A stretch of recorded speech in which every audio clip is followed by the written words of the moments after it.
Oh, hey there. Have you ever heard of a bridle joint, also known as a slip joint? I'm just admiring how beautiful this one is.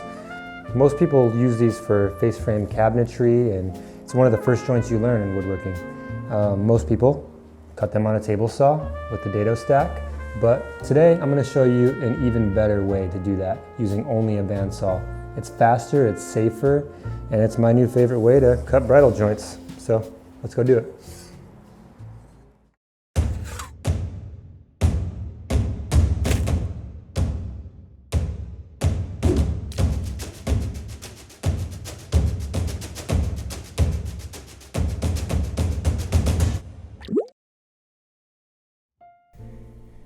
All right, let's get right to it. Let's cut the tenons.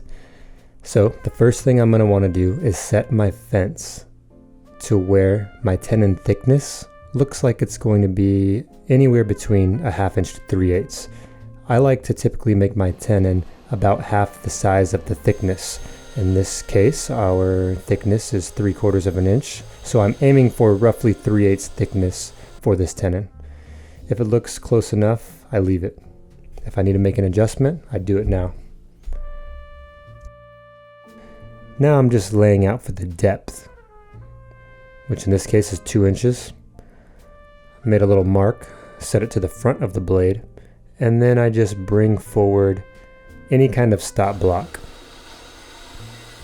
This mag switch works perfect for this. Now you're just going to run it through the bandsaw. Cut one side, and then flip it, cut the other side. Make sure you're keeping pressure against the fence. Now I'm going to cut off the cheeks here in the front, just so when I get my mortises cut, I have somewhere to test fit. Just like that. Now I'm taking a piece of scrap, I'm going to cut a little notch in it, and I'm going to use some scrap cardstock that I found lying around, and figure out what my blade thickness is. It's important to get this so it's pretty tight, but it'll still move back and forth.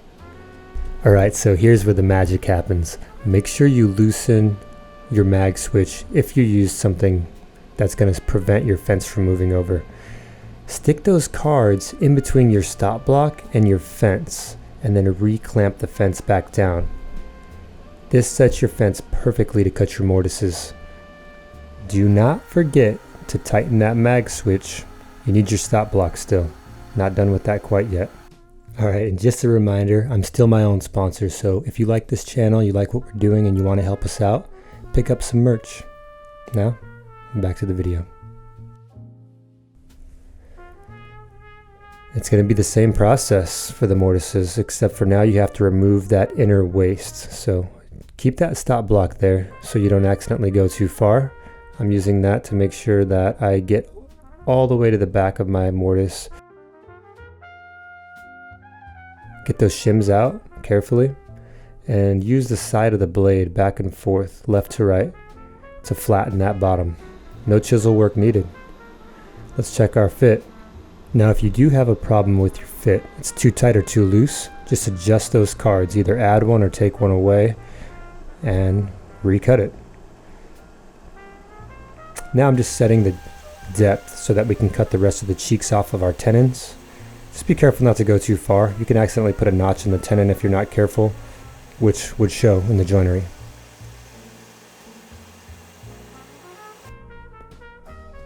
Okay, so we made 4 doors and all of them fit perfectly.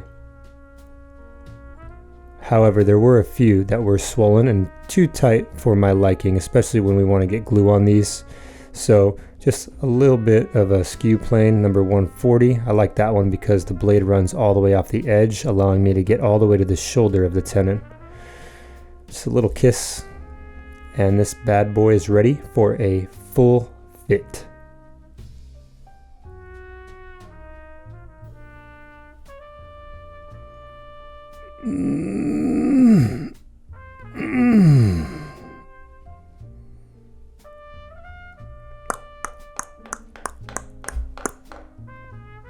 Yeah, that's pretty tight.